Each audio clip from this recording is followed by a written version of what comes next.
What if I tell you that you can control your brain to do whatever you want with just a snap of a finger? You can do this using the classical conditioning method. Using this method, you can control not just your brain, but others as well. If you want to know how, then welcome to this video. It is for the starting. If you have ever seen a ringmaster controlling tigers in the circus, or a dolphin handling the ball, or ever heard about the clever hands effect, in which a horse could do math, then know this, that it is all done using classical conditioning, and you can use it as well. Classical conditioning is a type of learning where a neutral stimulus becomes associated with a meaningful stimulus. For example, imagine you have a dog, and every time you give the dog food, it naturally starts to salivate. In this scenario, the food is the meaningful stimulus, and salivation is the natural response. Now, let's say before giving the dog food, you start ringing a bell. At first, the bell ringing doesn't make the dog salivate because it doesn't naturally trigger that response. However, if you repeatedly pair the bell ringing with giving the dog food, eventually, the dog starts to associate the bell ringing with getting food. Over time, just ringing the bell, even without food, makes the dog salivate. So, in simple terms, classical conditioning is about associating two things together so that one thing starts to trigger a response that the other thing originally triggered.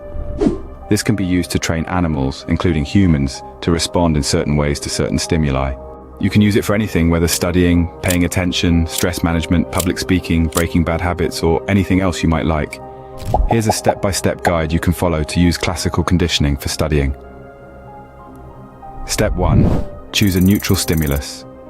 Select a neutral action or sound, such as snapping your fingers, that doesn't naturally relate to studying. Step 2. Pair it with studying.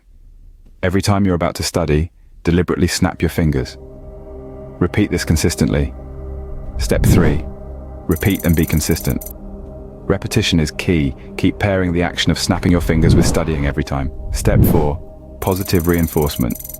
Consider rewarding yourself, like a break or a treat, after each study session to strengthen the association. Step 5. Practice patience and persistence. It might take some time for the association to become automatic, so be patient and keep practicing. But now, as a strategist and manipulator, how can you use it to control others? After all, it is more important to control others' brains than your own. Let's say you are a chess player, and there is an opponent you know you can't win against. After a month, there is going to be a chess match and you want to win over them. Then what will you do? Before knowing the answer, I want you all to speculate what the answer could be, because just knowing the answer won't help you grow.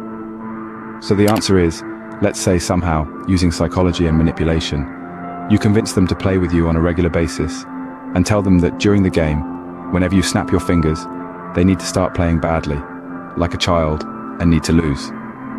As a reward for doing this, you give them anything they like, and then, after every 1 or 2 games, you do this. So when the real match begins, after a month, what do you think? Who will win? Now I want you to do something. The task is simple. I want you to comment down the strongest and weakest pieces in chess.